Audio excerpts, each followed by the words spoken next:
biggest tip I can give you guys into reaching your full potential is just hard work. It's you can't replace it. It's being dedicated.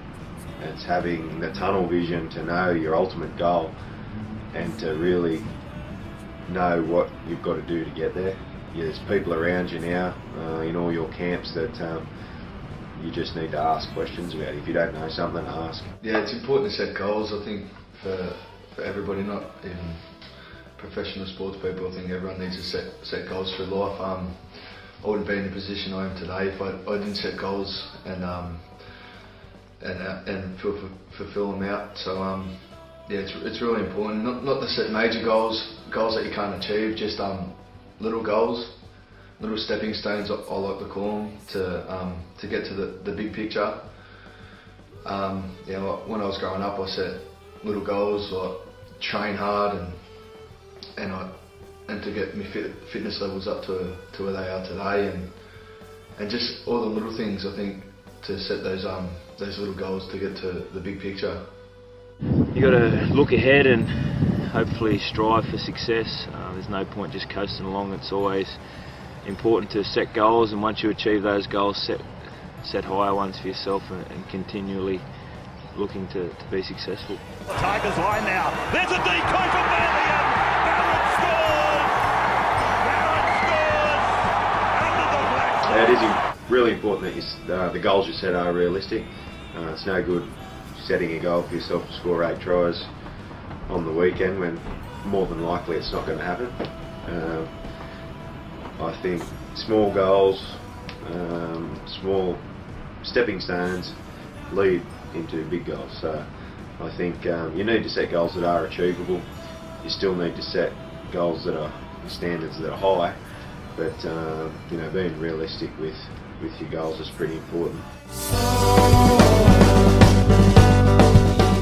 Yeah, I set some goals. Firstly, when I was at school, was to try and make the Southern Country team, and then I was lucky enough to do that, and always wanted to play first grade and move to a Sydney club, but I guess that, and then, you know, play representative football too, but that was way off in the distance. You know, they were sort of pie in the sky sort of dreams, I guess. Young dummies and passes, and it's Trent Merrin who scored. Have a look at the move here by the big number 15, Trent Barret. Some of the goals I set playing junior league for Shell Harbour, I set a goal to make Harold Matthews with the Steelers, and that didn't work out for me. I got cut. I made the train-on squad, and they said that I was too heavy and to have a go next year.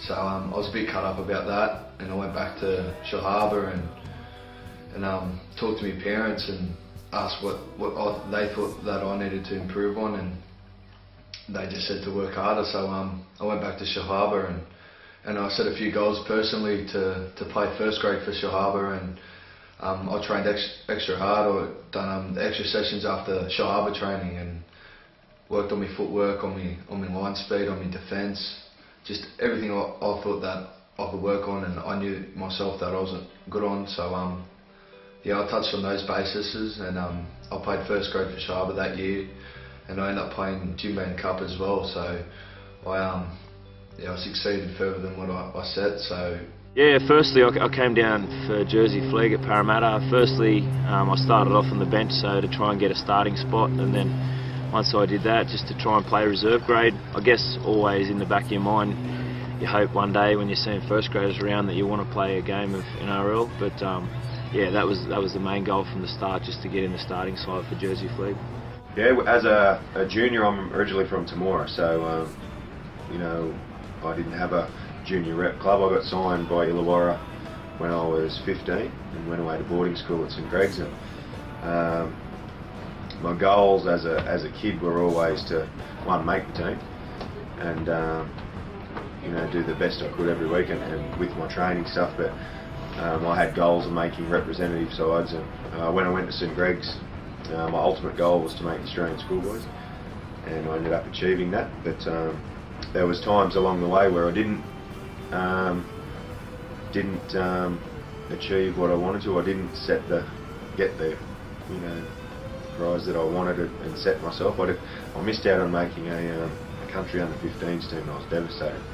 I'll never forget that, but it's just made me work harder and train harder, and I think along the way you're always going to get a lot of disappointments, but it's how you bounce back from them that make you better in the long run.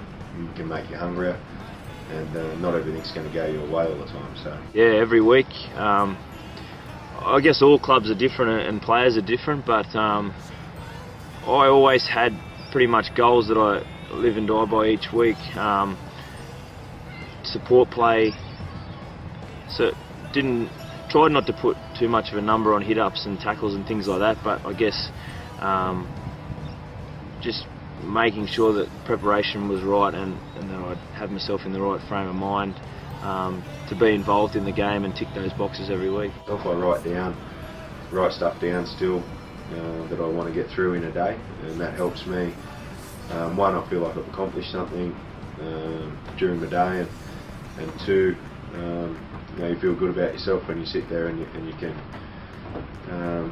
tick it all off. But some people call it obsessive compulsive disorder, but I don't think it is.